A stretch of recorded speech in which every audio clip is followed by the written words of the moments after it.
Hey everybody, welcome back to Library Says. My name is Jamie and welcome to my living room floor. So I am sitting in the middle of the mess that is my presents I got for Christmas, and I need to put them away so that I can walk across my apartment without jumping around and trying to cut through all of the stuff. So it's time for my Christmas book haul.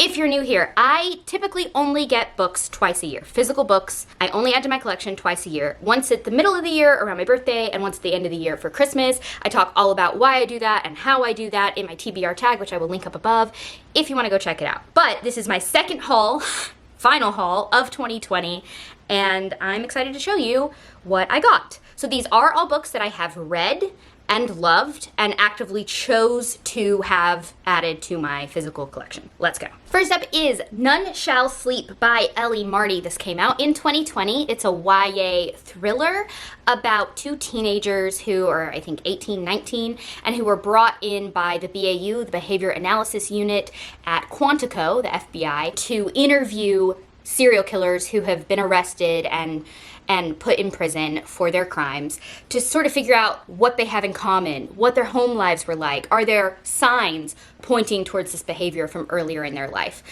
This happens in the early 80s, so the BAU is still a fairly new unit. The whole idea is new, but it's starting to be taken seriously.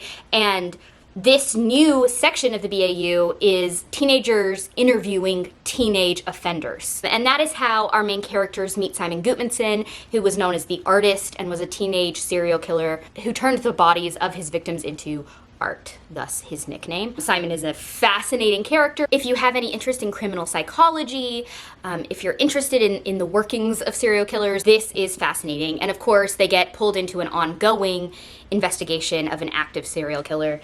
And it was just phenomenal, especially considering the author, I believe, is Australian. The 1980s American stuff was so convincing, and I just loved everything about it. Next up is two books, the first two books in a series, also YA, but these are more urban fantasy, Storm and Fury and Rage and Ruin by Jennifer L. Armentrout. This series is about Trinity, who was raised on this sort of compound with guardians. So guardians are essentially human / gargoyle shifter creatures who are on Earth to protect humanity from evil.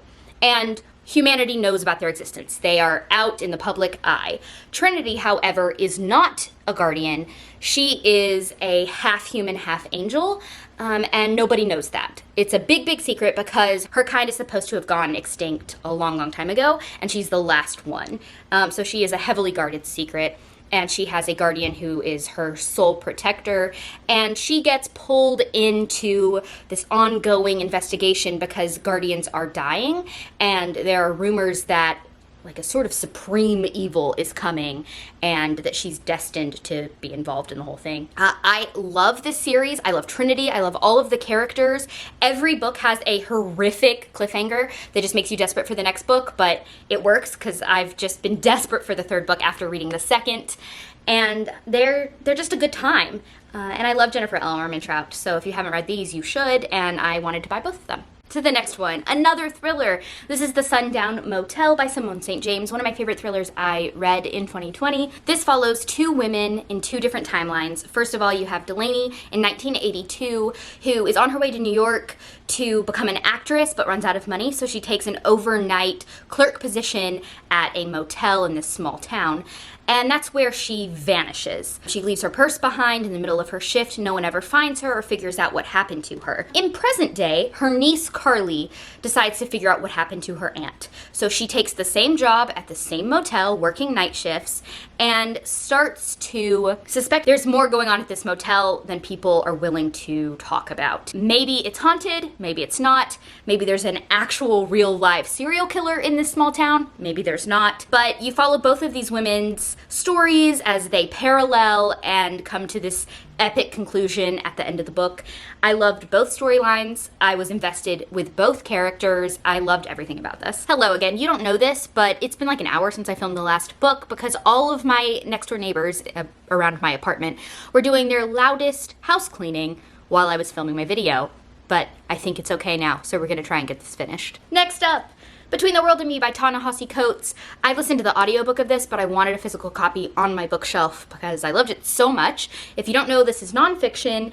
It is sort of a memoir. It's a letter written by the author to his teenage son about being a black man in America, about his life growing up in, I believe, Baltimore, and then moving to New York City and going to Howard University, all of the concerns and the scary things and the good things, and how he came to sort of shape his own persona as a black American man, as a writer, and all of his worries and hopes for his son. It is incredible. I read it in one day. I listened to the audiobook, which is narrated by the author, and his voice is so powerful and rhythmic, and I just wanted to sit there and listen and not do anything else, which is rare for me with audiobooks. So it's a quick read too. This is a tiny little thing, and the audiobook was a very quick listen, and I loved it.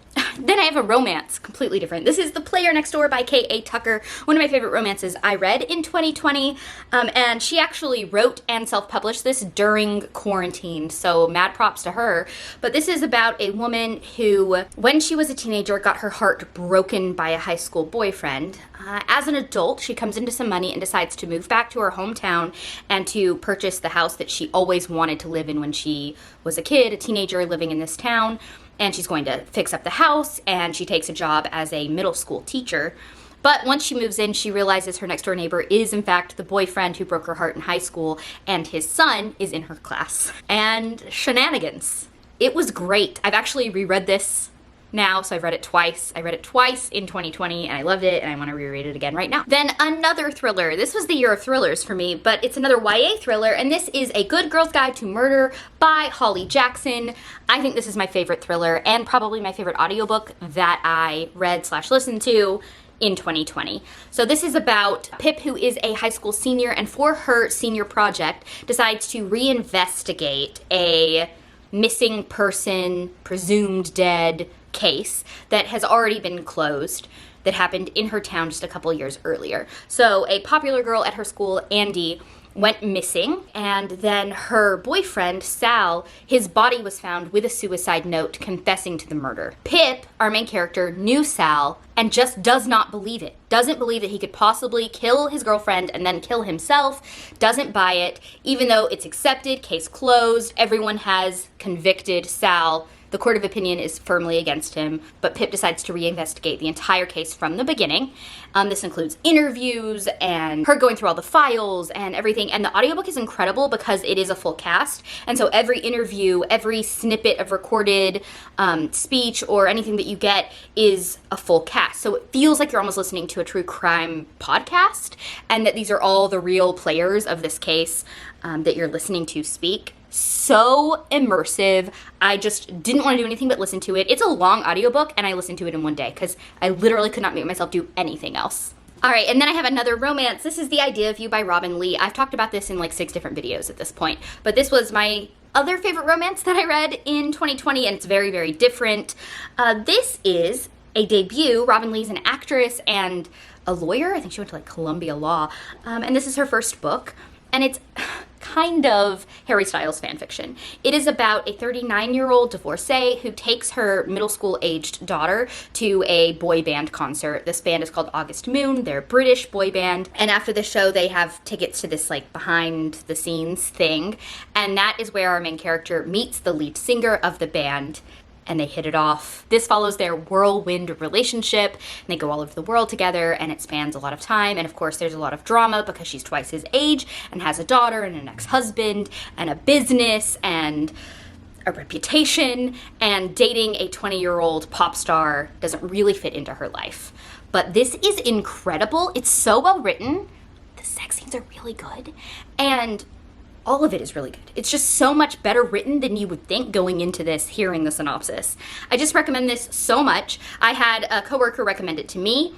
We have since, between the two of us, gotten like 6 other coworkers to read it. I've gotten multiple of my friends to read it. Everybody has loved it. As a matter of fact, Vogue magazine just released an article about this book and how this like sleeper hit from 2017 has been like the go-to book for quarantine and is apparently making this huge comeback in 2020, which is hilarious to me. I thought it was just me and my bubble, but apparently it's the whole world. Read this if you have not already. And then we have one of my favorite books that I read in 2020. This is The Invisible Life of Addie LaRue by V.E. Schwab. I'm sure you've already heard about this. You already know about it. It is about a young woman who in the early 1700s, I think when she's 23, is about to be married off against her will and instead makes a deal with the devil, and he gives her freedom, but in fact curses her as well. So she's free, but she's also cursed with immortality and to be forgotten by every person she ever meets. So we follow her over centuries until present day when she meets somebody who remembers her. I want to reread this book almost immediately. I can't say much more than that about it. I'm sure you've already heard everybody in the world talk about it. It's so beautiful. I'm so excited to have it on my bookshelf. All right, and then last up is 2 new editions of Pride and Prejudice. If you don't know already, I collect editions of Pride and Prejudice because it is my favorite Jane Austen and one of my favorite books of all time. And it's just very important to me. For basically every gift-giving holiday, family members or friends buy me copies, especially my sister. So she got me both of the copies that I got this year. First is this edition, a black edition with like gold foil, and it's got illustrations throughout. Let's see if I can find one. I think maybe these are illustrations from the appropriate time period, but it's just very pretty and I can't wait to have it on my shelf with all of my other editions. And then the last one is, it's still in plastic wrap. I don't know if it's sort of shiny, but it is the complete novel with 19 letters from the characters' correspondence, written and folded by hand. I think that's just awfully fun. And it's like a collected folio of all of these loose letters, I think, which is really interesting. I'm excited to unwrap it and then put it on the shelf with all my other ones. So that's it. Those are the books that I got for Christmas 2020, my little haul. I'm very excited to add them to my shelves and yet quite nervous because there's literally no room, not room for a single one of them. So not sure where they're going, but we'll figure it out. I would love to hear what books you have been hauling, and if you've read any of these books, I want to hear your thoughts. And I will catch you guys in the next video. Bye.